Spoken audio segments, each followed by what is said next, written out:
Hey, what's up, everybody? This is Mohead, y'all, and this is your man, and thanks for tuning in. Happy Friday, y'all. And guess who I have across the table from me? My girl, Lindsay Joe Whirley, LJ.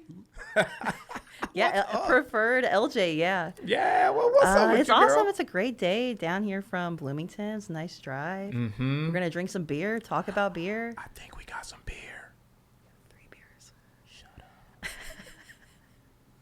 It'll be some fun. It's gonna be some fun. Which one? Before we get into the dialogue, we gotta get. I'm thirsty. Yeah, I know you it's thirsty. kind of awkward that we don't have any beer poured already. But we Well- got to show everybody what's up when we're pouring the beer. That's right. That's right. That's exactly right. So which one are we going with first, LJ? Okay, so first we're going to go with this Tusker. This is a lager from Africa. My best friend's mom just got back from a trip from Africa, and she had a beer Motherland. for me. So I'm like, yeah, I want to drink this beer from Africa. Obviously, it has traveled many miles to be here with us. I am going to assume this hasn't been stored completely properly. Yeah, it's starting to creep up a Oh, little is it bit, starting to to be creep up honest. a little bit? All right. So Yeah, it's about a likely? year old, so Okay. that's pretty normal for an imported beer to Okay. be marked Best Buy a year after it was brewed because it takes so long to get here. So we kind of know that beer is best fresh, but you know Fresh. how fast are we going to get a beer here from Africa? So I've never had this. I'm Yeah. stoked. I am stoked. Can Motherland I beer. pour yours Oh, first? Yeah. thank you. That's awesome. I am hyped. The only other beer from Africa I've Yeah, had go is ahead on Zingu. Oh, Get a little head on there. little head, y'all. Oh man, it's not completely beer clean, but well, you know, it's clean though. It is It's clean, but so it's you not clean beer it. clean though. I know. But you know, I was on the run. I was getting the beard trimmed up. I was on the run, and I was gonna clean these out properly. I mean, I rinse out my glasses after I use them, Same. but then you know you gotta. Yeah, do the thing. It's a whole process for me. It really is, right? So then I'm late, and then you showed up early, and then we had to run out of studio. And then we drank a beer. And then we drank a beer, and it's like, okay. And here we are. Yeah, It'll so be don't- clean after this beer, though. So That's then it'll right. be beer clean, ready to go. That's right. So don't shit on us out there. It's actually clean, but it's not beer clean, and we understand that it's not beer clean. So We're still going to drink it. that's damn right. Hey, cheers, though. Cheers. Oh yeah. So we got this the Tusker from Africa. I don't know about you, but I like to smell the beer before I do anything else Absolutely. and get kind of awkward with it. Like, Absolutely. you know, like people stare at you. Gotta get all in there. Absolutely. Now, I didn't mention, I think now is a good time. My girl LJ over there, she is a Cicerone. Now, your man is a Cicerone CBS, which is a level below a Cicerone. LJ is a for real, bona fide, certified, qualified Cicerone. Yeah, I'm the certified level. So there are two more levels you can attain That's after right. certified. So you can become an advanced and then a master. So I think right Mm-hmm. now, as of yesterday, there are about 4,000 certified Cicerones on this level. And then there are worldwide. There's about 300 or 400. Some people they're catching up. It was 3,500 I think when I got certified last year, and we already Okay. about 500 more. So Okay. there's about I think 300 or 400 advanced and a handful, maybe 20 or so masters. Mm-hmm. That's right. So- That's right. Now, this is a good segue into you becoming a Cicerone. Yeah, I'm very competitive by nature, so I always kind of want to figure out what I'm good at when I'm not. As soon as I figure out that I'm not good at it, I'm out. I always thought I was going to go to law school and Really? in college. So then I was working at a bar, saving money for law school, and I started loving beer, cocktails, wine, all of it. And I took the LSAT. All right, like slightly better than average, and I was like, damn, like I'm not the best at this. I hate it. So from there, I still thought about it. I was maybe going to retake it. And one of the beer reps came to the bar, and he was a certified Cicerone. And he's like, there's not very many women doing this. Actually, I think there might be one in Indiana. And I was like, I can do that. Last year? Yeah, there's only one other female certified Cicerone in Indiana, Carrie Crow. She was one of the first in Indiana in general. She works for Daredevil. Yeah. Number 2. Yeah. Cicerone I know some ladies who female. just took it in July, so hopefully there'll be a few more Right here on. soon. But You're a pioneer. yeah. Trailblazer. Yeah, so I just wanted to be an expert at something. It's my personality, Word. and was able to leave that job, end up at the Indianapolis Museum of Art, where I am now. Mm-hmm. My boss is a certified sommelier, so he understands kind of what it takes Shout to be out at that to Josh level. Ratliff. Joshua Ratliff, we love you. He's an awesome boss. And they, Newfield's Indianapolis Museum of Art has really supported me in my journey to That's become a cool. Cicerone. Yeah, so I was able to get a couple weeks off. Friends coming to work with a brown bag wrapped around a beer, and we'd pour Was it like a 40 after or work. what? Not on the clock. We were not being paid for this. Charles Venable, sorry. We did blind tastings, and Okay. everybody would do it. People Oh, didn't even word. like beer, so Word. there were about 6 or 7 of us who would blind taste at work. My friend Miles in Ohio is an advanced Cicerone. He came over one time and did a blind tasting with us, so it was cool. It was very people in the Cicerone world were very eager to help and encourage That's cool. me to pass the test. They That's were cool. they were very willing to talk me through the exam, explain kind of their experience. No one was kind of like, "Good luck, kid." They were very, "This is what I would do. Don't spend too much time on this." So yeah. Mm-hmm. Now, how intense was going through it? So you had all this support During the and everything? actual exam or the studying? Both. It was intense. It kind of geared up. I think when we got 2 months out, it felt real. Wake up every morning, read about beer, go to work, come home, drink beer. So I always do the reading in the morning. I hate reading. I don't like putting my face in the book. I like to get out there, learn it through doing Hands-on, it. Yeah. yeah. But did some audiobooks too. That helped a Oh, little right bit on. because I don't like to read like face in the book all the time. But Like it got- tasting beer. yeah, and tasting beer. That was a the good one. Oxford Companion to Beer. Yep. Draft manual, all that type of stuff. So BJCP guidelines. Yep. So it got really intense. It was like July 24th or something. It was mid late July when the exam was, and when it hit July 1 last year, it was kind of lockdown mode. Nothing but beer. Even if I went out, Oh, that I'm must like, have been terrible. I will take the porter from Founders. I will clean the glass. Do you have a plastic cup? I was a nightmare. No one wanted to be around me that last month because Here she comes. I did not enjoy beer during that. So Wow, that's cool though. Yeah. I've thought about doing the Cicerone, but to your point, I'm like, man, I like drinking beer, but I don't know about getting that hardcore with it. I think you could, based on Yeah, you our said that conversations before. when you're talking. I'm like, no, he knows what's up. Yeah, you Yeah. said that and before. you're confident in what the styles are, so that's a lot of it. That's fair. I appreciate that. Thank Yeah. you. What do you think about the beer? It's very obvious that it's old. Yeah. It does have a little bit of that kind of like oxidized, papery smell. This beer has been above 38.5 degrees or whatever at some point in life. Maybe it's 20-hour flight to Indianapolis from Africa. It got a little warm. I don't know, but it probably wasn't stored properly there. But it's still fun, doesn't it? It tastes different. Yeah. I bet you it's probably pretty solid though. Fresh out there. Fresh out the gate. Yeah, it's hard. It's hard to really dig deep into it since it's so old, but Yeah. it's fun. Yeah. Yeah, it is. I appreciate. And you said I didn't know Africa's putting out little lager. I think Africa, and I'm not an expert, but I think that's more their beer style of, I guess not choice, but the most common. This is what they drink is beer. Yeah. And when they drink beer, it's usually a It's lager. a nice light beer. Yeah, it's hot there, so that's probably refreshing. Fuck yeah. Some countries it could be safer than the water if they have That's true. unsafe water That's environment. It's safer to drink beer. That's true. Always on board with that.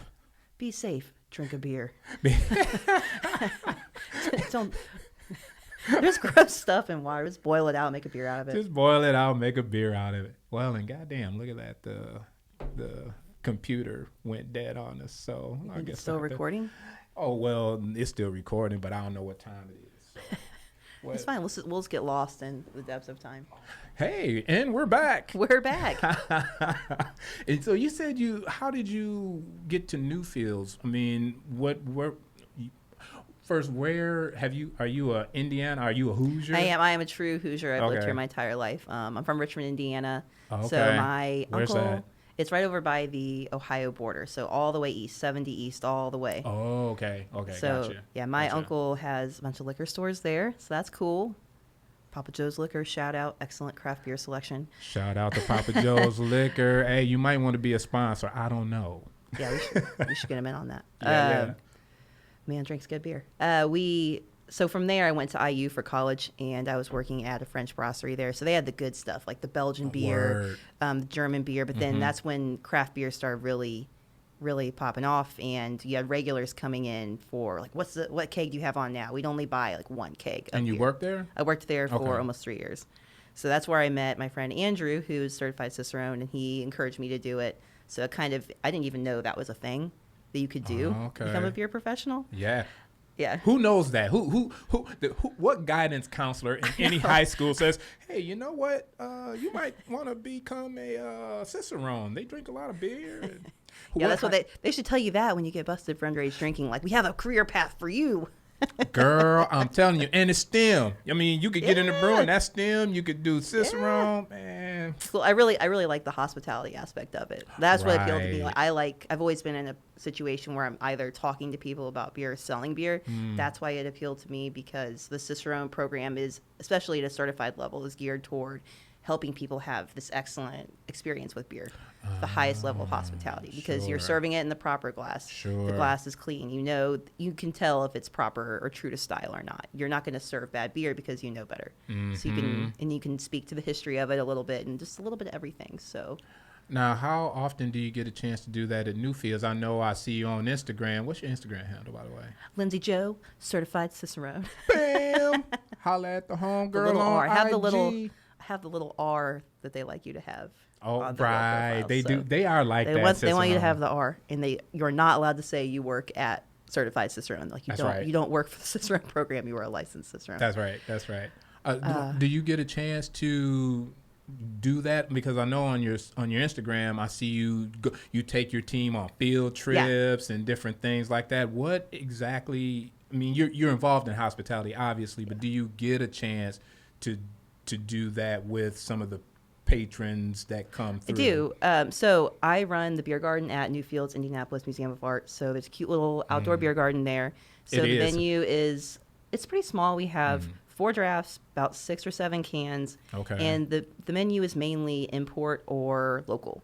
It's like I like showcasing import beer that is not from Indiana or from the U.S., but I also like working with local breweries because we have a billion Oh my awesome local gosh, breweries. So yeah. instead of training my staff, like, sitting in a room and talking at them about what beer is, I'm like, let's go, call up Sun King, take the whole team there, go through the tour, Indiana City, whole tour, meet the brewers. Like, it's just, the beer almost tastes better when you have that connection. Like, the head brewer, we were at Ashnell learning about cider, and Oh, yeah. the head brewer, who I think he works at Cummins here too. He works at Cummins. He's brewing. He's making cider. Really? I These didn't know people, that. A lot of people who are in that industry do so many things.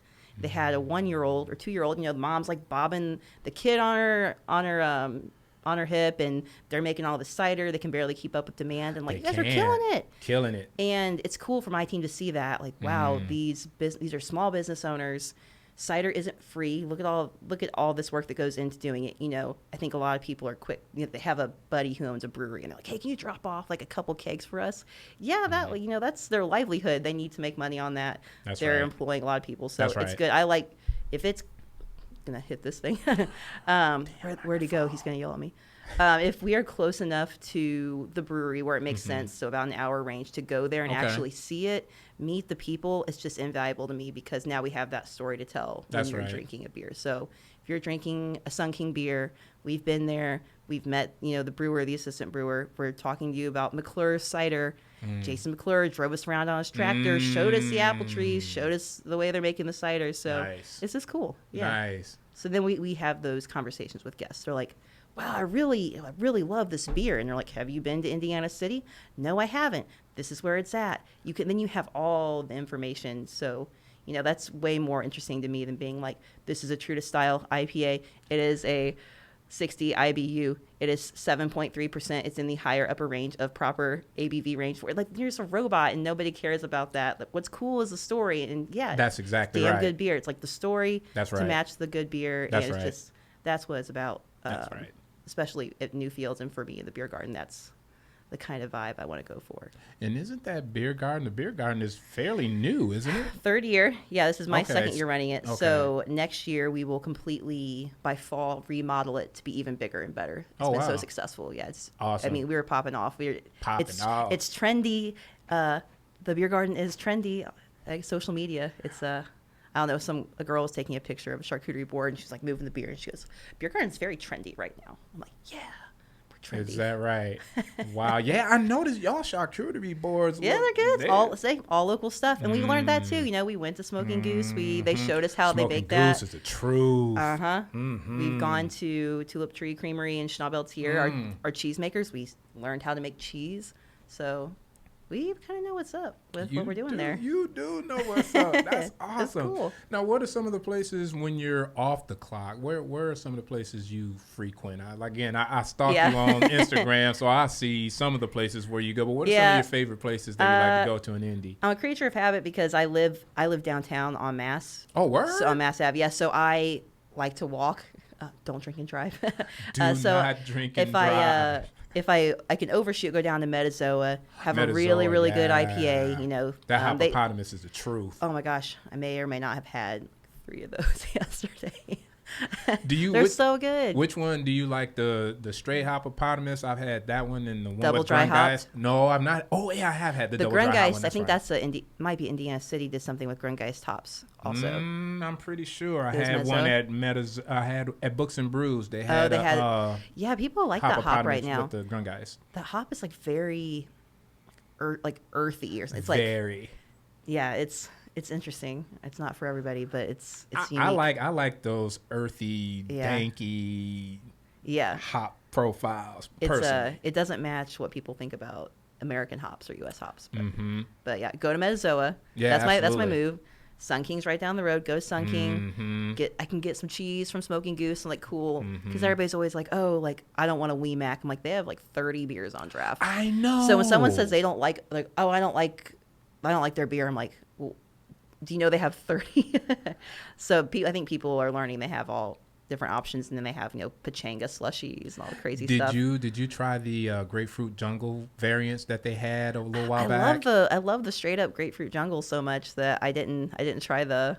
Oh girl, the one What with one's good? the one with coffee was fire, and the one because I like funky, so they had one with Brett. Oh man, I was. Wait a minute. I think maybe I did try the one with Brett. Okay. I might have tried that one. Okay. Every time I see that, I want to know what's going on. But. Come on, Brett. Love me some Brett. Oh man. The funkier the better. Yeah. Speaking of funky. Oh yeah, we gotta catch up on this beer. We gotta go. I got a swig. That's all I got left. But cheers though to Motherland beer. Thanks. Shout out to Mom for bringing the Motherland beer. Mama Marg. Mama Marg. Right on. That's awesome. That's more than a swish for me, but Fair enough. But hey, I appreciate. I can't show these people all my tricks. My throwback beer tricks. We'll cut that part out. Cool. Do you ever see them cats on Instagram that be doing the shotguns and chugging beer and all that shit? Oh my god! Did you see when Kirkland made a light beer? Kirkland Light, and this really drunk guy made a bunch of commercials and like sent it to Kirkland. What? Nuh-uh. Yeah, I'll have to send that to you. It's pretty funny. Oh, okay. I'll be down for that. That's funny. Now, you have been out of the country recently. I did. My first time going to Europe. So that's on my beer journey. That's where I'm at. I love my job.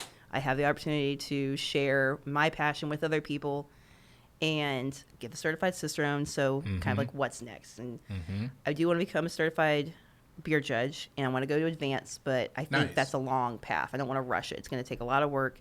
So I'm kind of on my beer study path right now, which is experiencing it. So We have great beer here in the U.S., We do. but beer didn't start here. It came to No, us from ma'am. Europe. It came to us from England, Scotland, Belgium, Germany. So I think there are 3 places I need to go to have the proper knowledge to move on in what I'm going to do with beer. So Belgium is huge, most unique beer in the world. Some of it doesn't even Love have a them. style. Some of it you won't even find a style. Like Delirium is just awesome. It's not even really a style you'd find in BJCP guidelines. Duvel and all those things. So just Yes. and all these like Flanders red ale. So it's all the Yes. beer there. And then Germany, of course. Yeah, and I think that's pretty old Woo! too. Well, with these, the older the better, Yeah, the older right? better. So my favorite.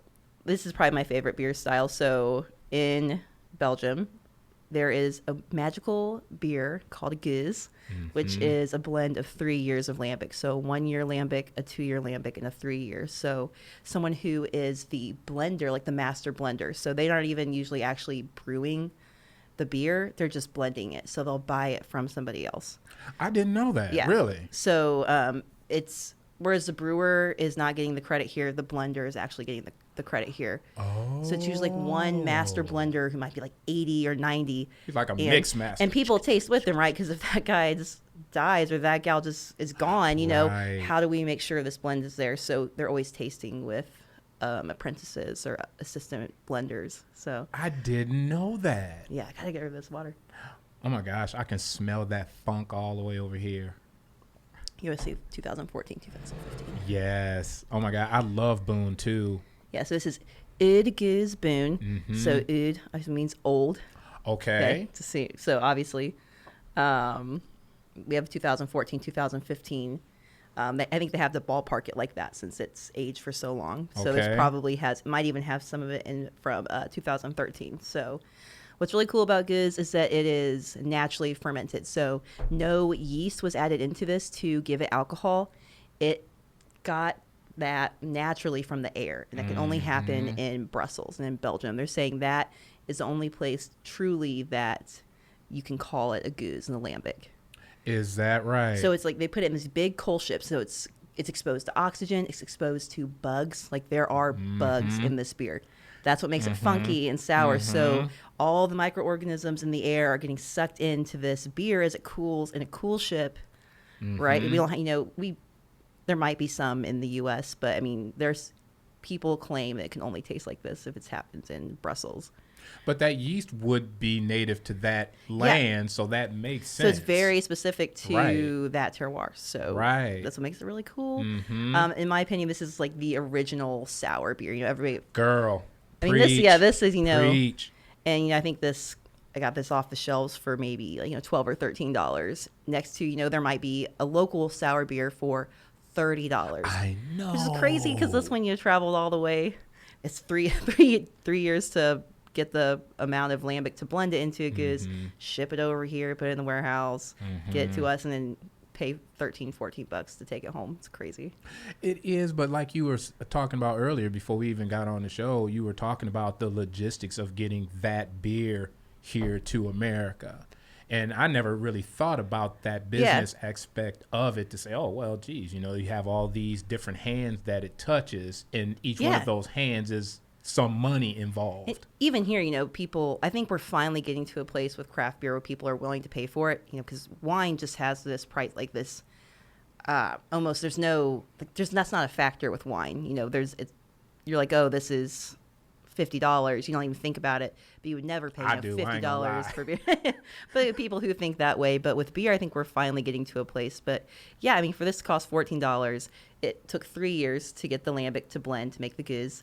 They had to bottle it, so people had to bottle it. Someone had to build the massive fooder, which is the big wooden barrel. So someone had to build the barrel that was even made in to begin with, bottle it. Someone has to put it in a box. Someone has to pick it up. You have to ship it to the U.S. on a boat or a plane or however the hell this goes over the sea to come here. And then once it gets here, it has to go to a distributor who's going to put it in a warehouse. Someone organizes the warehouse. And then someone has to sell it to me, a beer buyer, or sell it to another beer buyer. That person then has to agree to buy it. Then a delivery driver has to bring that beer from the warehouse to the place where it's going to be sold.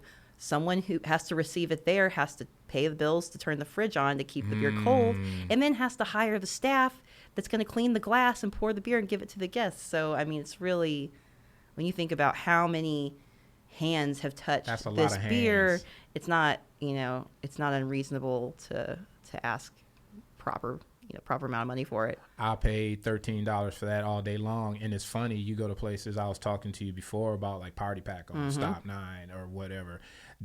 No one buys these beers. So they sit and they sit and they sit, and then eventually they're like $6, $7, $8 and then bucks. We find and then we find them. Yeah. And then whoever owns the liquor store is like, thank you. For real? You want to buy more? Yeah. Yeah, so I think more people know about this style, the better we can. Because eventually, if no one's buying it, we're not going to get it. So if you are a sour beer lover, you love sour beer, you like high acid beer, you like that kind of like rip your teeth off sour. It's not going to be that far, but some of the older ones might be. And if you're a sour beer fan, I would definitely recommend getting a Guz. Always look for Oud. If you don't see Oud, if you see like Cuvée, that's going to be sweet. So before I knew all the terminology, it was like a dice roll if it was going to be sour or not, because I loved sour beer. So one day, you grab this and you love it, Oud Guz. If you got the regular just Guz, it's not going to be sour. So you want to look for the word Oud. Oude. Oud. Which means old, yeah. Oud. You got Oud. You want the Oud. So. Wow. What do you think about, those types of beers, they come in these green bottles, and we've been taught, if a beer's in a green bottle, it's gonna be all skunky and everything. Yeah, so there's hops in every beer. So hops are what make a beer smell skunked when the hops get warmed up and they fall apart, right, or exposed to the sun, or the light. Yeah, so there's only a small amount of hops in this beer, and it's just enough really to balance out everything else. So it's just the smallest amount, and it's not hop forward, so it shouldn't affect anything. Right. You can probably hold it up to this light and you might get like a little whiff when you open it, but it shouldn't really do anything. Because like I said, when it opened, I smelled funk. Yeah. And like with a Heineken or St. Pauli's Girl or Beck's or whatever, you open that up and you're like, phew, man. Yeah. It's like we're really desensitized to it though. So next time you do that, if you get a skunky beer, smell it 3 times. By the 3rd time you smell it, it's pretty much gone. Really? Because you'll adapt to it. It's a smell that we're becoming desensitized to. See, that's why y'all need to be up on more head, y'all, because I have people who know what's up about beer on the show. I'm trying to tell you. I'm learning so much just sitting here across the table from you, and I think I know a little bit about beer. Well, the more you know, the more you can enjoy it. That's right. Like I said, I didn't know that it was a sour style of beer. I love it. Now I'm just like trolling for the Oud. Like, where's that Oud? She's an Oud we're troll. talking about, we got to pour it. So yeah, that's what I was going to say. So it's all natural beer. So this is naturally carbonated. It is naturally carbonated, and it's naturally fermented as well. Yeah. And with Belgian beer, any beer in general, don't be afraid to pour this like a big old head on that. That's right. Tell them, girl. Tell them. And the way I'm pouring this is a little dangerous because there could be some stuff down there. I was going to ask you about that. It's fine to drink. It's not going to make you sick. It's actually good for your tummy. That's right. It's like drinking kombucha. Someone over there was telling me it's good for your complexion. So like acne and things like that. Yeah. So I was like, oh, that's why I got a nice complexion. So do I pour this on my face? What? Yeah. Or I think you should into the hole in your face. That's where you should put it. But yeah, so when you open a bottle conditioned beer, you're going to want to keep the tilt at that. Right. You're doing a lot of this. Isn't that why they have those baskets for like cantillons and things like that? So you can keep it tilted like that? Okay. So, and I like to always know what it tastes like. So I'll swirl that up and we'll drink that later. Ooh, okay. Yeah, the dusty bottoms. Yeah. Yeah. Cheers, girl. Woo. Now, what's striking about this to me was I guess I really didn't expect the color to be this dark. I thought it would be a little bit light. I thought it might be a little lighter, actually. I thought it might be. But, man, that funk, though. Yeah. Yeah, boy. Now, what kind of glassware is tulips, right? There's a lambic glass. Really? Like a jelly glass that's just like a cute little jelly glass. Yeah, it's like a proper lambic glass. Okay. And I don't think there's anything very techie about it. I think you could drink this out of anything. I like to drink nice beer like this out of a white wine glass sometimes as well. I think I read that in Tasting Beer. Mm-hmm. The dude was like, White "Hey, wine drink it. glass. Yeah, drink it in a white wine Tiku. glass. Yep, That's where that came Teku. from. Is it Tiku or Teku? Tomato. Doesn't really matter. You don't want to go down this road with me. I say everything wrong. But So what do you then, think? you said id. I was So just there. fair enough. Fair enough. I love this beer. I mean, It's so nice. I This is know. better. Like, I love the local sour game. I love Upland sours. Cool Ships, Cool Ships Central got some real State. cool stuff. But I Hmm. mean, there's just like there's nothing like this in the world. Like nothing tastes Uh-uh. like this. And it's so what I like when I look at this, and I mean it's like I said, the color was a little darker than I thought, but it's for something this funky for it to be so still crisp Mm-hmm. and clean, and like I say, all the way through it's just that nice, clean, crisp funk. It's so nice. Mm-hmm. Mm-hmm. This is what I want to drink all the time. Girl, I'm telling you. Oh my God, this is so good. Thank you for bringing this. And even, I mean, the lace game on it is good. I mean, the persistent head. I mean, this is Mohead Y'all official. Mm-hmm.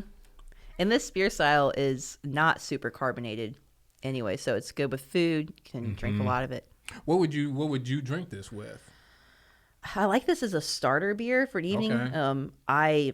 I'm like beer and cheese. That's what's up for me. I mean, I think I eat that for dinner half of the time. It's just like a little chunk of cheese here, a little cheese here, some beer. Not beer cheese, beer and cheese. Yeah, all of it. Beer, cheese, fine. Yeah, but they go together so naturally. Yeah, I think I would want this with a equally funky cheese. Like so, like it's a little stinky. blue or Depending on how stinky the blue is, yeah, it could overwhelm it because this is like now that we've gotten past the funk, it's it's not like palate wrecking. it's not. It's not It's palate nice. wrecking at all. So yeah, I would say like maybe like a softer cheese with Like a brie, maybe. but with maybe a little more funk, like Okay. an older soft cheese. Okay. Like what? Like a what they call it? Stilt. So that's Stilton Blue. That's like the Yeah. biggest, stinkiest blue, Okay. which you should pair with a triple IPA or an imperial type beer. So Really? you always want to match intensity with food pairings. Oh, okay. Which you read in Tasting Beer, probably. I did. Yeah. Now, but he also said though he was like you could kind of mess around with it. You could go intense for intense, or you could go like counterbalance with flavors. So there was maybe 3 or 4 different, I guess, angles that I remember that he talked about in that book. But one of Yeah. them was matching intensities. Yeah, matching intensity. The one that sticks with me is when like making a food item. So like a grilled cheese sandwich. So maybe a brown ale or a porter. So that nice like the Maillard reaction and that like really toasty malt with cheddar cheese. Right. So then like that's the one that stuck with me. That's when I'm thinking about pairings. I'm always trying to Okay. deconstruct something that's familiar Okay. or something that I like. That's dope. You said Maillard reaction, man. Ain't probably said nobody it talking wrong. about Maillard reactions and stuff, man. Come on now. That's so good. What was one of the favorite places that you went to? I mean, you was all over the place. That story, yeah, I let that story get really long. So I went to No, that's Belgium cool. for 2 weeks. We were in Germany for 2 days of the trip. So we went to all the Trappist breweries. Nice. That was really cool. I think the one people get really excited about is West Flutterin. Oh, Is that right? girl. Yeah, like a little Westy 12. Yes. I mean, I was just like bought. I wasn't even taking beer back with me. I didn't have the suitcase to do so. What's I wrong went with you? Well, I know I went with my little sister, and You we'd never been did. to Europe, and we were like, listen, let's make a pact right now. We're not going to get all the trinkets and bring back stuff. Let's just live it. Like let's just for Okay, 2 that's weeks fair. detach. And we'd get to a brewery and everybody's like, "Where's the gift shop?" or like, "Where's the beer?" And we're just like living it up. We're talking to people, drinking beer. Good for you. I'm just trying to convince myself I didn't make a mistake by bringing made all the this right beer. decision. But I think I would bring a suitcase when I go back because it's so cheap, I bet. inexpensive. But yeah, I think that West Flutterin, West Flutterin, Now, West Flutterin. I can't- think still it's can't say- Lettering, I think. West Flutterin. I think. Yeah, that beer is fantastic. I like that one. The West Mall. West Mall was Yes. cool. Where was it? La Trappe. Oh, yeah. And because all that beer is brewed by the monks, and Mhm. their biggest thing is silence. Like you're tasting a beer, and like the hashtag is like "taste the silence" because that's a big part of their religion is not talking a lot Right. because then you're not talking about yourself. You have time to truly think about everything. So and drink beer. So Well, it's not think a bad about the religion. Yeah, think about the beer. So that was cool. The beginning of the trip, we had 3 days dedicated to lambic and goose. So that was cool. Seeing these massive fooders. Did you hit a Rodenbach? Yeah. Rodenbach was really cool. Those I were bet. the biggest. Rodenbach was surreal for me because that was one of the first beers I loved. Rodenbach is a truth. Rodenbach Grand Cru. That was like I'm like I Yes. like sour And it's only beer. $9. Yeah, Rodenbach Grand Cru is a steal. But you want the Grand Cru, get the regular Rodenbach, not very sour. Okay. And then the Rodenbach Vintage is very nice. I like that. I like the Alexander. Sometimes Alexander's good. The Like Alexander. the cherry. Is that the one with the cherry in it? Mm-hmm. Yeah. The one, the vintage, I think I have like a vintage 2013 somewhere floating around and a couple other Rodenbachs. For those, I guess, the blend masters or the master blenders, they go around and they taste a little bit from every fooder and they pick the best ones. They're like, this fooder is the best, this is the second best, this is the third, and then they'll blend those to create the vintage. I didn't know that. Yeah. What you know what I have to throw shade. Do Not it. on you, but I'll tell you what. Do it. I'm about to. Because people will kind of shit on me sometimes because I'll get I'll get stuff from Rodenbach. Because it's not local? Is that why they're hating? Well, because it's not hazy. You know what I'm saying? And it's like, do you realize that Rodenbach has probably won more beer awards around world So wait, awards. people are only drinking hazy beer exclusively? Is that the... Well, no, that they would say that Rodenbach is not a good beer in comparison to a hazy. And I'm saying, well, first of all, it's not even apple. That's what I'm saying. First of all, you compare apples to oranges. And then on top of that, do you even know the history? And that's when people start really getting shitty, because then you're starting to challenge knowledge. And they're like, Yeah. And I'm like, man, bro, don't even talk to me. Don't even talk to me. Until you know what's up, don't talk to me. Because I am a big Rodenbach fan. Like you said, Grand Cru, for the price point, even the spritzers. Yeah, the little cans. Mm-hmm. Yeah, they said they're like, we made this for Americans. Like, this is for you guys. Because y'all don't know how to drink beer. They were like, we do not drink this shit. There was definitely, every brewery had them. I'm like, yeah, this is for you guys. They're like, yeah. Yeah. So. That kind of makes me sad to be honest. No, on the opposite side, like at Cantillon, they're like, Americans are 75% of our business. Like, we would have already gone under by now if it weren't for you guys. Yeah, because Cantillon is it's like a novelty. A whale. Yeah, it's like Cantillon, and you get there and like they barely have a gift shop. There's like Really? you could buy like a couple T-shirts. Really? You can buy some stuff to go. The bar has 4 seats at it, and there's a little side room. Like, there's nowhere to sit anywhere. Like, In Cantillon. it's like a big door you push back, and you're like, oh, you're in the brewery. Like, Sun King has beautiful tap room. Right. Mezzo, all these places have these great tap rooms. Cantillon, no. I mean, they're like, maybe we'll care about it sometime, but this is you Americans come here and you want Cantillon, and you've kept us alive, honestly. And a lot of the lambic and goods places were thankful to Americans loving sour beer. Is that right? Mm-hmm. How about that? And they really cared about everywhere. They're like, spontaneous fermentation, and they like cold call somebody like, what is it? What's spontaneous fermentation? And you're like, when you put it in the cool ship and it gets naturally. So they really cared about us understanding why it was so special to Brussels. Okay. So. Now, have you had any?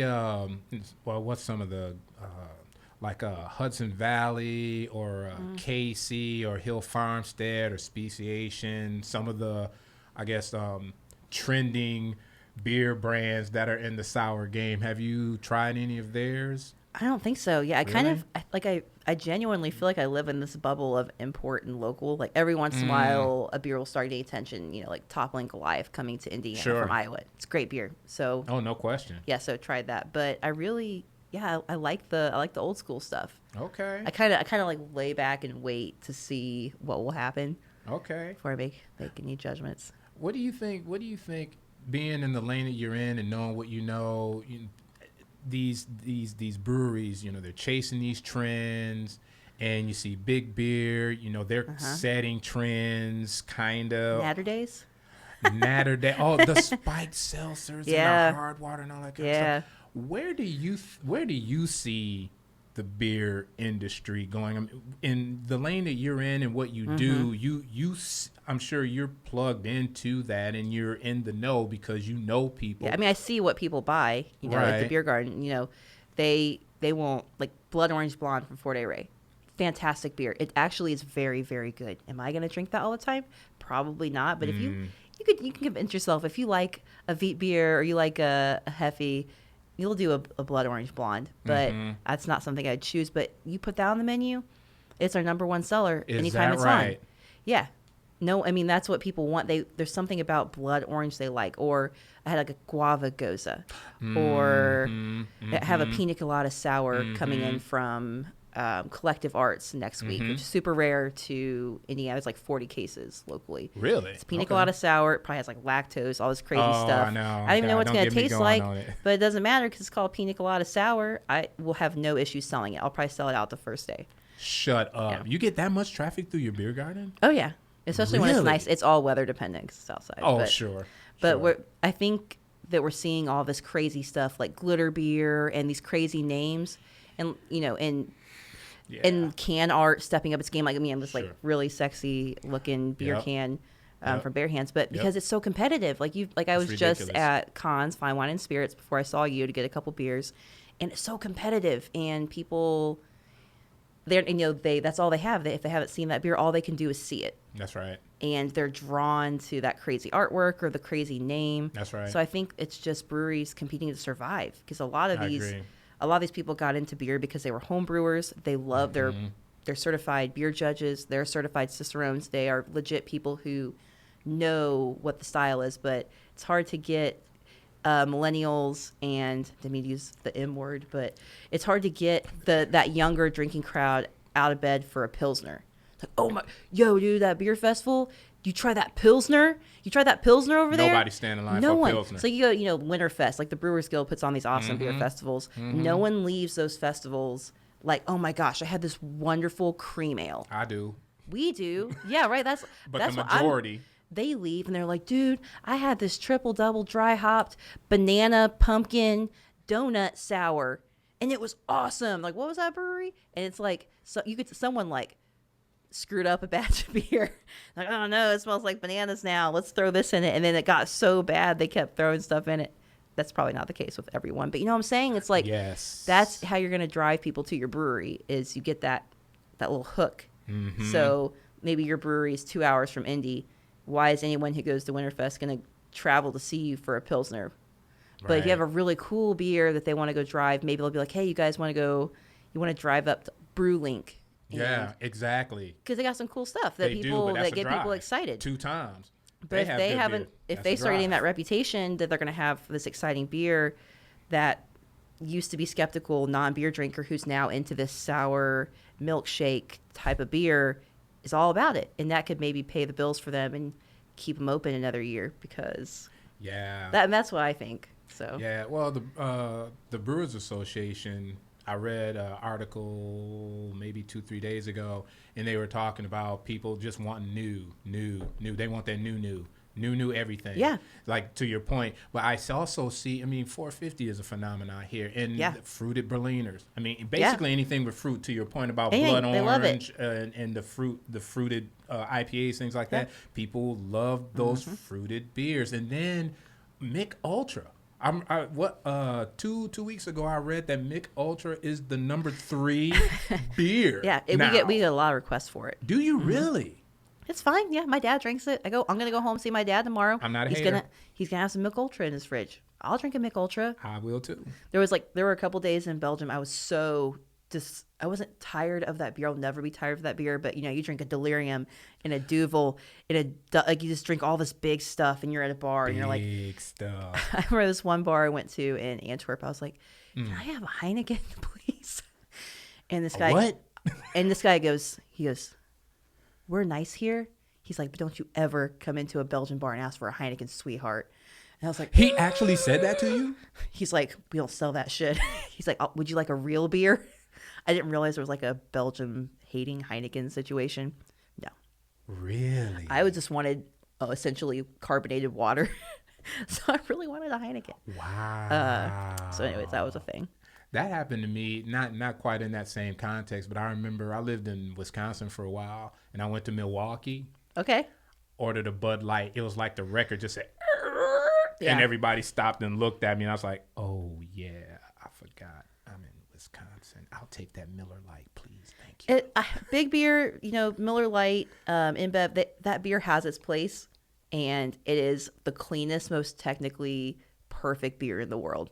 Yep. You have Miller versus Bud Light fans, fine, but I don't think it's a beer sin to drink a Miller Lite every once in a while. Obviously, I think you should support local. No You should, doubt. No doubt. If you want those bars to be available to you, if you want the convenience of being able to walk to 5 breweries from whatever place you live in Indiana, you got to keep supporting local and help Agreed. fund those guys. But every once in a while, if you want to drink a Miller Lite, I don't think it's the biggest end of the world situation. I agree. And and see, that's the thing for me, right? Sometimes I just want a PBR at a venue where it kind of smells like you walk in, it smells like old beer on the Smell floor. like old beer on the floor. You're like gonna go to the Vogue and watch a show. Like, cool. Like if I can get a Sun King cream ale for a relatively acceptable price at a music venue versus a Miller Lite, I'm gonna choose the cream ale. But I don't want to be shamed for drinking a PBR or a Miller High Life. Girl, and that's my problem with quote unquote craft beer is that happens. And I think the way the trends are going, I think beer should just be beer. Take craft off.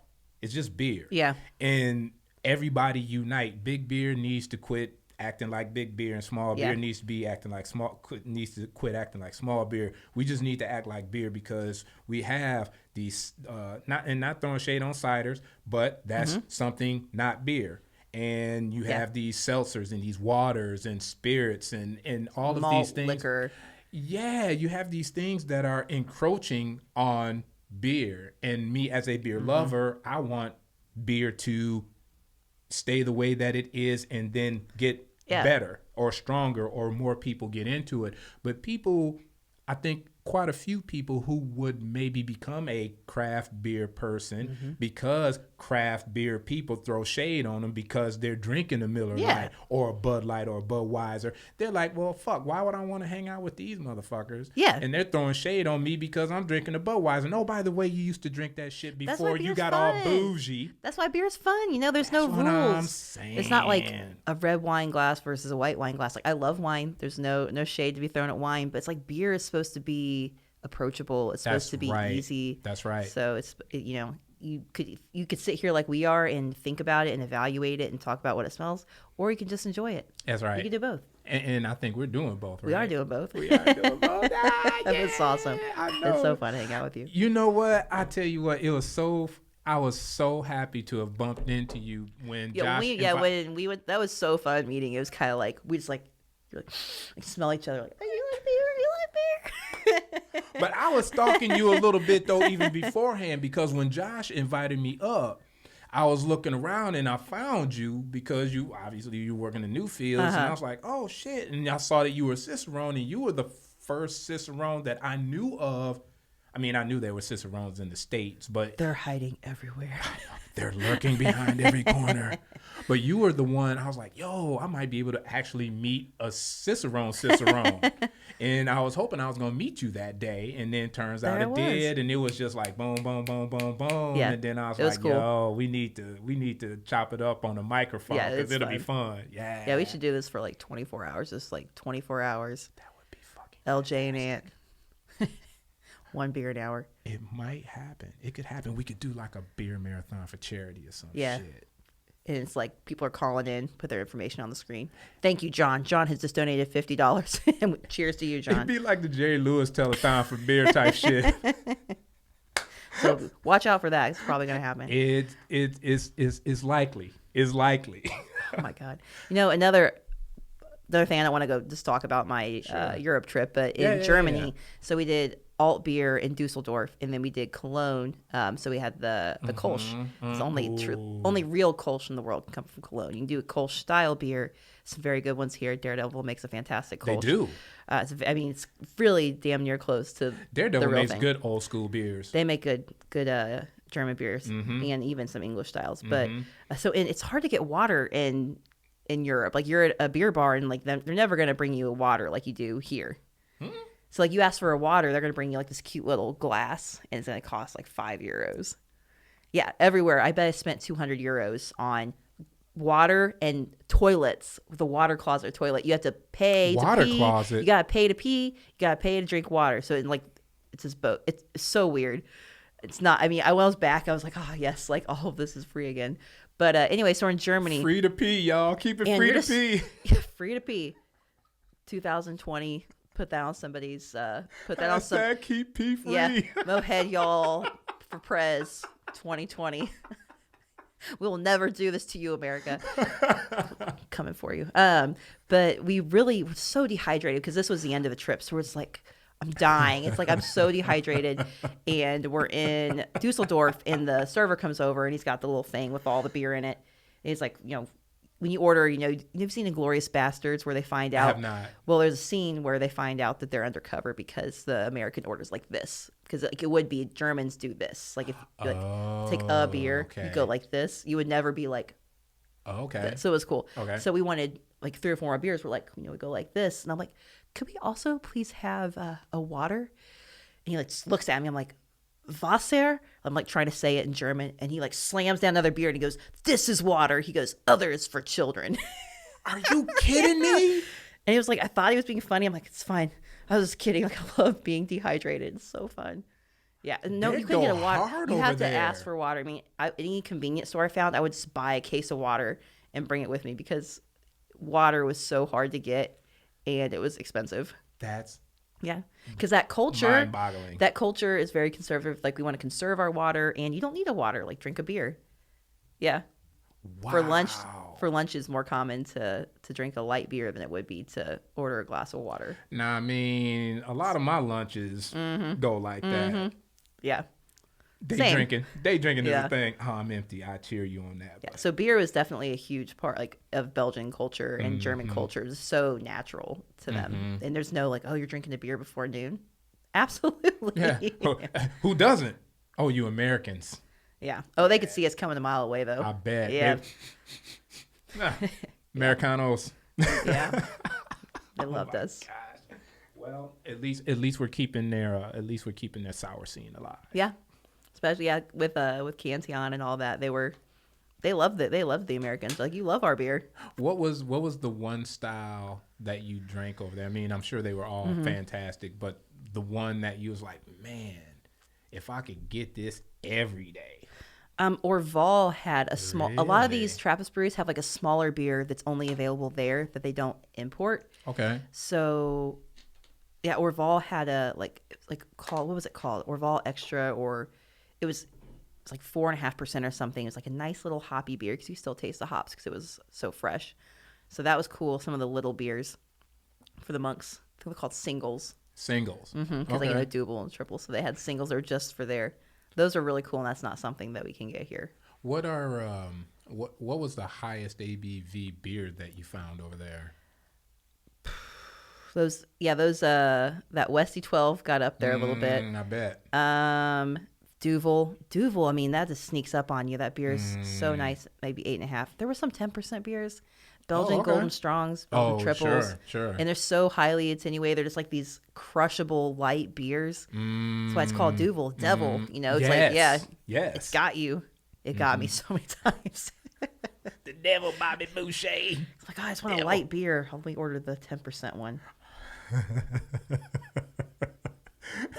Oh, man. But the beer, it was so crazy to drink it that fresh. You know, we never get like an Orval over here, even though obviously the Brett character is so much more wonderful. When you drink, do you like Orval? I do. Yeah, so I over don't there, drink it a lot though. no, but I do like no it. Brett character over there because it's so fresh. Like the Brett hasn't even had time to is impart any that of that right? that funk into the beer. So was it what was the flavor profile then? It was almost like a brown beer. It was just Really? it wasn't sour. It didn't have Brett character, but not that an Orval would be sour. But sometimes we find him so old here that it does start to have like a funk to it.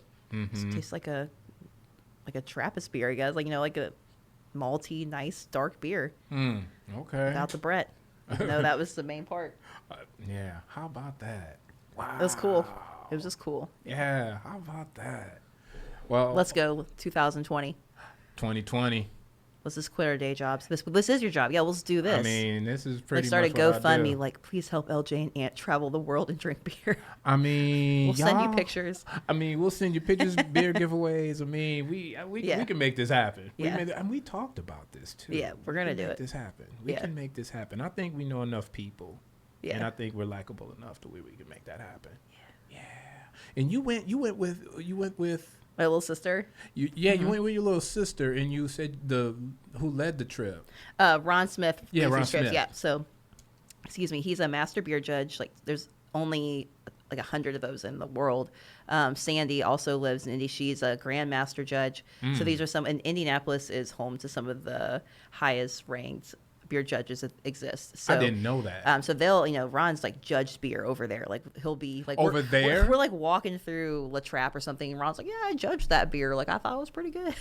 Like some awards on the wall. So the trip was totally academic focus. So Oh. the history of the brewery, the brewing process, and all that type of deal. So it was cool. Now, It was 16 of us and Ron. Okay. So. 16 people in Ron. Okay. And were they beer enthusiasts? Were they other Cicerones? Were they beer judges? There was a certified beer judge and his wife. There was a brewer, Barb the brewer, as I called her. Barb the brewer. Mhm. We both had our birthdays over there. We're like 2 days apart. Nice. Who else? There was mainly beer enthusiasts. Just Okay. I mean, people love beer. They're good people. You can tell, like people who are willing Word. to throw down, Word. spend money, Word. go on a beer trip. Everybody was awesome. There were a couple people. There was like one wife who was like, "I'm just here. I don't really like beer," and we're like, "Mary, what are you doing, girl?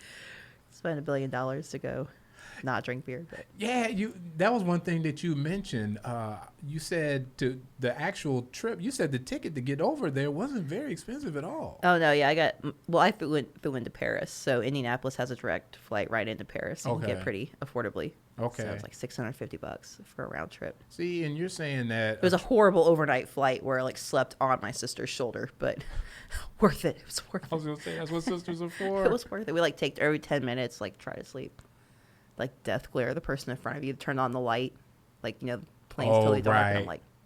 like, how long you gonna have that light on? She's like, I'm turning it off. Turn it off. And we have one more beer left, and I think it's right on time. Yeah, so we did. It is right on time. It We is right on we did cool beer from Africa that we've never had. We didn't know anything about. Mm-hmm. Had awesome Belgian goose. So it's time for some local love. Local love. What you got? Yeah, this what you got? is the double Thai PA Woo, I'm from excited. Bare Hands. Bare Hands put out some really good beer. They do. This was just the most recent local beer I had that really was like, wow, this is great. Your fingernail polish actually matches the can. I did that. Did you that do for that the on show. purpose? No. I know I never got this color before. It's like the new fall lineup. It's like Word up. I think it's called like Basic Bitch, like pumpkin spice latte. I was like, do you have any pumpkin spice latte colors? No, I'm Do you kidding. have any basic beige colors that you can? They have that whole section at the nail salon. Would you like a pumpkin face on that for $20? I'm just kidding. I didn't do that.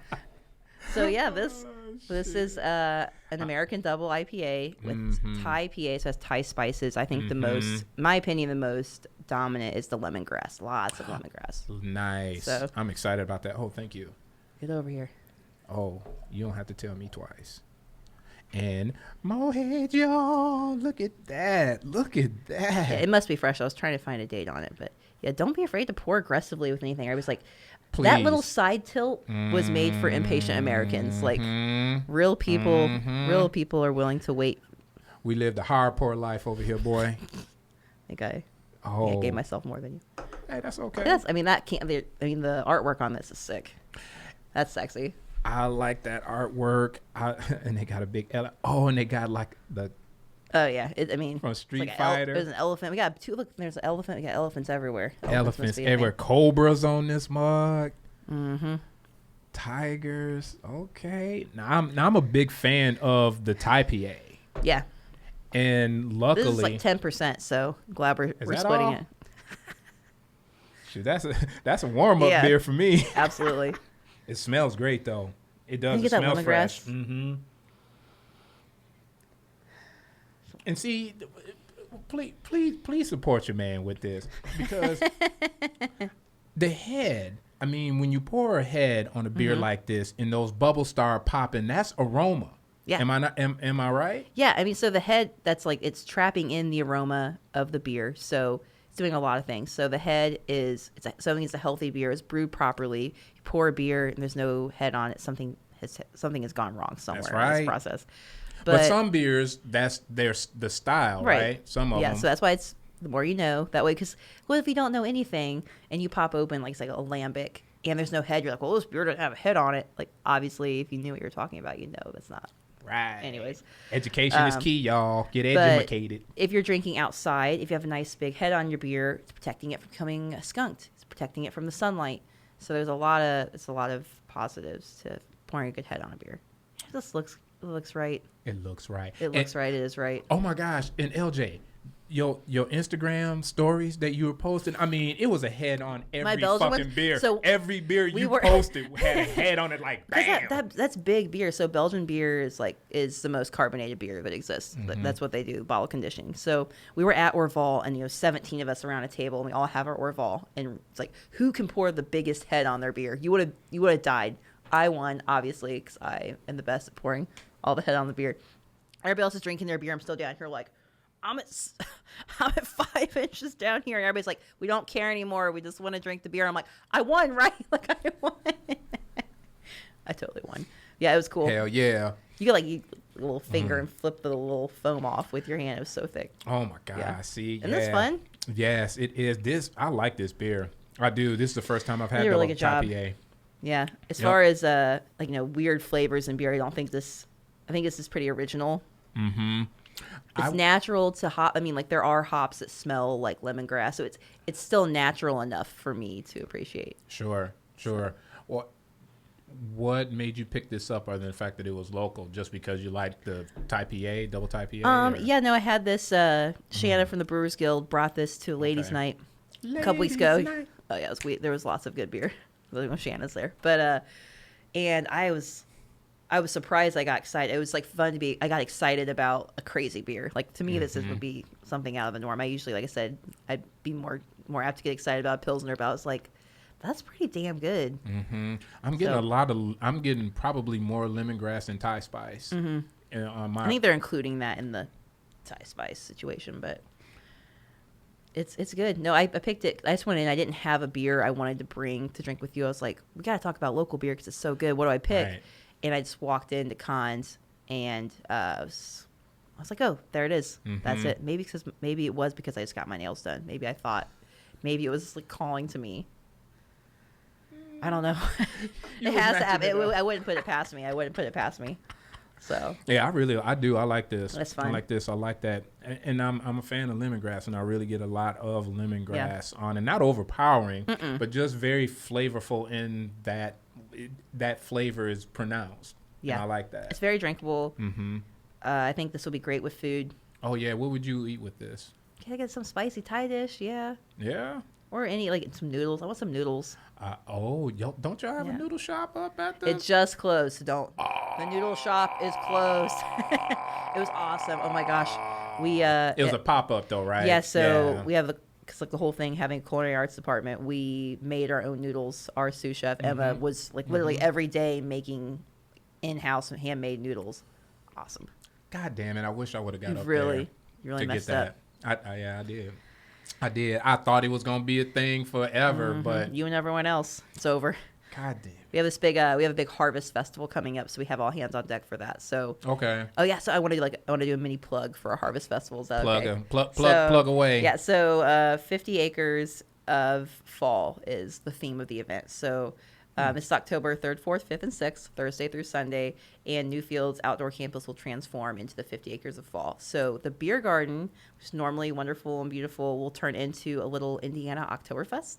So local breweries will be there with their versions of a Marzen, a Fest beer, an Oktoberfest. Ron will be there talking about, German styles of beer.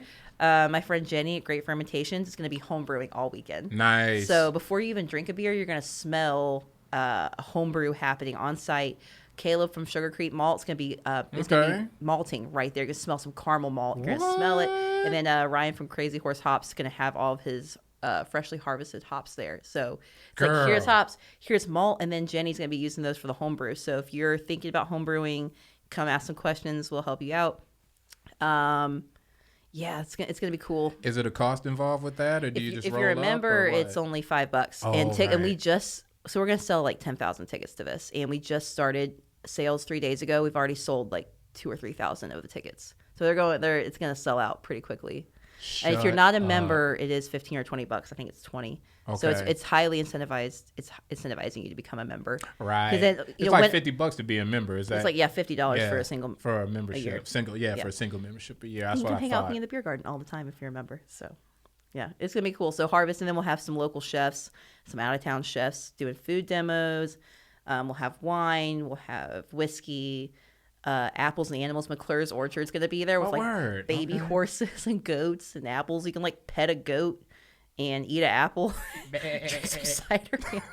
I was like, how are these goats gonna make it through 4 days of 10,000 people? They're like, we got lots of goats. I'm like, trust you guys.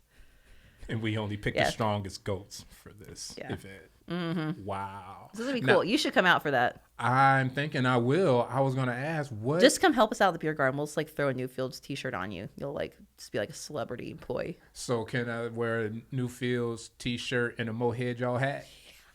Yeah. I do like the Flint hat. I like the Flint hat though. Hey, I gotta represent. Because like every once in a while, someone's going to ask you about it, and you're going to have an awesome conversation. That's exactly right. Yeah, so I got to represent home. Mm-hmm. Oh, cheers to this. Got to represent home. Shout out to all my Flintstones out there. Holding it down. It's rough back home. So I just try to represent. Give people a little glimmer of light, and then people who ask. That's always an opportunity for me to just talk about what's going on there and say, hey, if you give a fuck, you could help out somehow, some way. I don't know what that looks like for you. Isn't it crazy? I can't even get into it. How we'll be so soon, like talk about global issues and forget about stuff happening in our backyard. Girl, yes. That's another podcast. That's another podcast because I could talk. That could be a whole podcast. We'll talk about that. We'll go get a beer after this. We'll talk about it. I think we might even be meeting somebody for a beer actually after this. Where you at, Caroline? Where you at, girl? Where you at? Oh, shit. We only got like 12 and a half minutes. 12 and a half minutes? Yeah, for real. So is there anything that you would like to just leave with the Team Mohead out there? Some wise words. I mean, you've been sharing a whole lot. I mean, this is very I apologize. It's kind of all over the place because I'm just so excited to talk to you. It's hard to have a linear thought, but it's cool. Like I know it's obviously a really fun hashtag, like Mohead Y'all. Yeah. But it's hey, like pour a good head. Like let's enjoy beer. For me, craft beer, this is, like I said, this is people's livelihood, and you're doing the brewer a disservice if you're not taking care of their beer. So that's right. Keep your beer proper temperature. Don't leave it in the trunk. Like that. Someone spent weeks making that beer for you to put it in your trunk and then tell you, oh yeah, like Mezzo makes really good IPA, and then it tastes like shit because you mishandled it, and now people think that Mezzo handle your beer right. Yeah, handle your beer. So your this beerness. Is someone's when you're sharing a beer with a friend, which is what it's intended for. Like beer brings people together. Make sure you are properly representing the brewery, the brewer. This is someone's reputation on the line. This Thai PA is a brewer's reputation in their brand. So we're drinking out of a proper glass. We poured a good head on it. It was kept cold. Mm-hmm. I know that Khan's Fine Wine and Spirits stored it properly, and so did the distributor who brought it to them. So, yes, take care of your beer. Word. That's take care of beer. That would be my takeaway. Take care of your beer, y'all. Yeah, take care of your beer, y'all. And, like, have fun with it. Put it in a white wine glass. But if you drink it out of a pint glass, whatever. Like, don't be a hater. If your friend wants to drink a PBR, just let them drink it. They're still throwing money in the beer pot of life, that exists. Word. So beer is there's not supposed to be rules. Like, there are certifications. Like, there are proper terms. There are proper guidelines. There are IPAs that are true to style. And there's just good IPAs. That's like, right. This is not an American IPA. Mm-hmm. This is an experimental, like, adjunct situation. But I love it. It's great. I like this beer, yeah. Yeah, so don't get stuck on the technical terms. If you know them, you can enjoy beer more, but it's not always relevant. Beer is meant to be enjoyed. So Yeah. you can know the facts, but don't let it ruin your life. A dirty glass is the only thing that'll ruin my life. Fair enough. That's the only thing that really gets me Fair enough. in a mood at a bar. Now, just to those are great. That was great. That's all I got. Yeah, well, take care of your beer, Mm-hmm. and I like how you say that's a brewer's reputation that Yeah. you're putting on the line, because I can't tell you how many times where I've received a beer on the tray. Mm-hmm. That's why I have so many questions for you receiving beer in a brown box at your door, which is awesome. I'm also like, I know. As he goes, I'm like, I know. throw it on. I know. And well, so it's traveled, been Mm-hmm. handled by postal workers who don't know that it's beer. Yeah. And, thrown around in a warehouse, thrown on a truck, thrown on my doorstep. You know what I'm saying? Mm-hmm. And, it's who knows what the weather was like. So Right. if it was a 90-degree day, if it was a 50-degree day, Yeah. all those things, like you said, are factors that come into play. So I've had beers and I've drank them. And, I reviewed them. I'm like, damn, I really wanted to like this beer, but I can't because it's not good. And I believe because of its handling and its age. And you have the proper information. You know what you're talking about. Like I say, you've read enough books, you've drank enough beer to know that you can tell when it's a fault at the brewery, or you can tell it's a fault in handling. That's right. That's right. But a lot of people don't. So then they get that same beer and they just say, "Oh, well, that's a shit beer." Absolutely. And it's the brewer's fault. And that's why you got to take care of your beer. That's what I liked about what you said. And Take care of your and beer. that's why I love crowlers. I love breweries are switching to crowlers. So growlers are still awesome. Growlers are meant. This is like another big thing for me. If you have a beer you really like and you want to go share it with a buddy and they only have it on draft, if they have a crowler, get a crowler or drink it within a day or two. If you get a growler, I mean, like, there's so many issues that can happen with whatever bartender is filling your growler up, but there's going to be oxygen, it's going to lose carbonation. So maybe you're traveling out west on a road trip and you're stashing all these growlers to bring back. Like, oh man, we just went to this awesome brewery in Colorado, drink this beer. It's going to taste like shit. Mm-hmm. That's not a proper representation of that beer. If you get a crowler, it could be good for almost up to a month if it's... That's what I heard. A crowler. It's still a one and done. Like, you can't drink out of your growler like a jug of milk. Once you pop that cap, you're in it. What about the seal tops? Like to reseal it?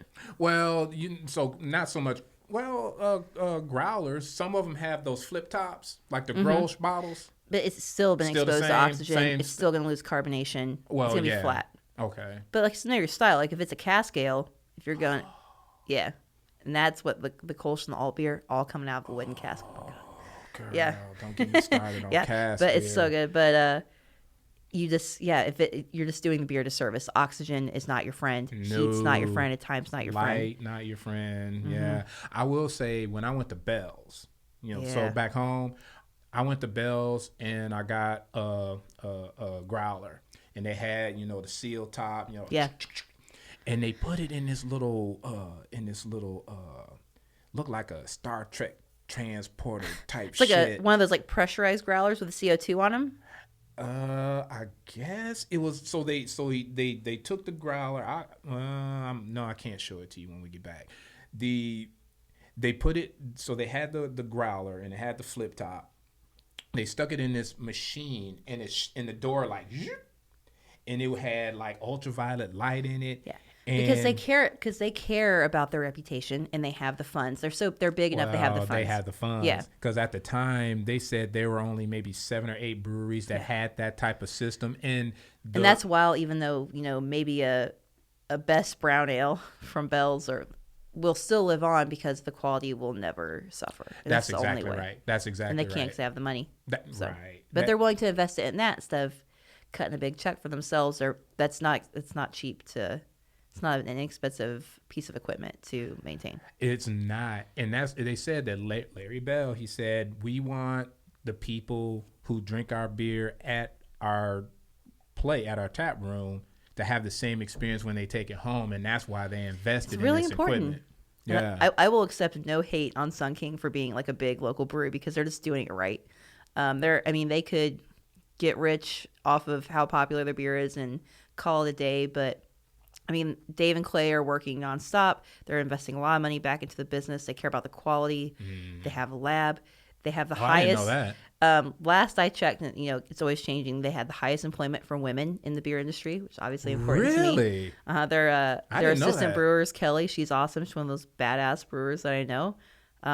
They Nice. give back to their employees. They care about the quality. Like these crazy beers you have, those aren't getting run through a lab. Like I said, but They it's are not. If you don't not. care about it, you don't have to. But I love to see a I'd rather brewery they doing cared. well and putting that profit back into the quality. Bells. Yep, exactly. I didn't know that about Sun King. Mm-hmm. They have a lot of women who work there. That's awesome. Yeah. That's a whole nother podcast in and of itself too. But We I have didn't like know 8 that. follow-up podcasts Girl, to this podcast. girl. And I guess with that, we should probably wrap it up Yeah. because We got to meet Caroline. We do. We have 4 minutes left. So with that, y'all, this is where we start winding it down. Now, Yeah. again, you're on social media. Yep. On Instagram. If you come to Newfield's Indianapolis Museum of Art, I'm almost always there during operating Mm-hmm. hours, so I'd love to see you in the beer garden. Beer garden. Where's Newfields? It is 4000 Michigan Road, Indianapolis, 38th Street, Okay. Michigan. And you're located all over. Well, the beer garden. Are you in the beer garden? You all over? Yeah, I'm the operations manager, so Okay. any food and bev, I'm monitoring costs and storage and taking care of the products. So. Okay. And so you're there, and then you're on Instagram. Lindsay Joe, certified Cicerone. Can't miss it. It's a little. My hair looks real good. Got like a black shirt on. Got a little Nails Cicerone on pin. fleek, like pow, pow, pow. I think my nails do look good. My nails always look good. They do. They But, do. Your nail game ain't no joke. But thank you so much for having me on your show, and Yeah, no thank you worries. for having like this setup for beer. I mean, the more people who are talking about beer, bringing up these issues, and helping people learn in a fun way Yeah. about how to take care of beer, Right. it's better for everybody. So it's awesome that you're doing this, and thanks. I can't wait to Appreciate see what else you're gonna do. Oh man, we gotta Taking- crowdfund something. Taking that certified Cicerone exam next year in July in Indianapolis. You got to do it. To be continued, y'all. Gotta do it. Gotta make him do it. Hey, thanks for tuning in, y'all. We appreciate y'all. Make sure you take care of your beer. Make sure you hit up Mohead, y'all, on the internet. We're on Instagram. We're on Oh, no, we're not on Facebook. We're on Instagram. Hit us up on moheadyall.com. Don't get me started on that. That's another podcast. Too. That's another podcast, too. We're on Instagram. We're on moheadyall.com. We're on Twitter. We're everywhere on social media. You can Google us. We're on YouTube. We appreciate y'all for tuning in and for the support. And until next time, peace. Cheers. Cheers.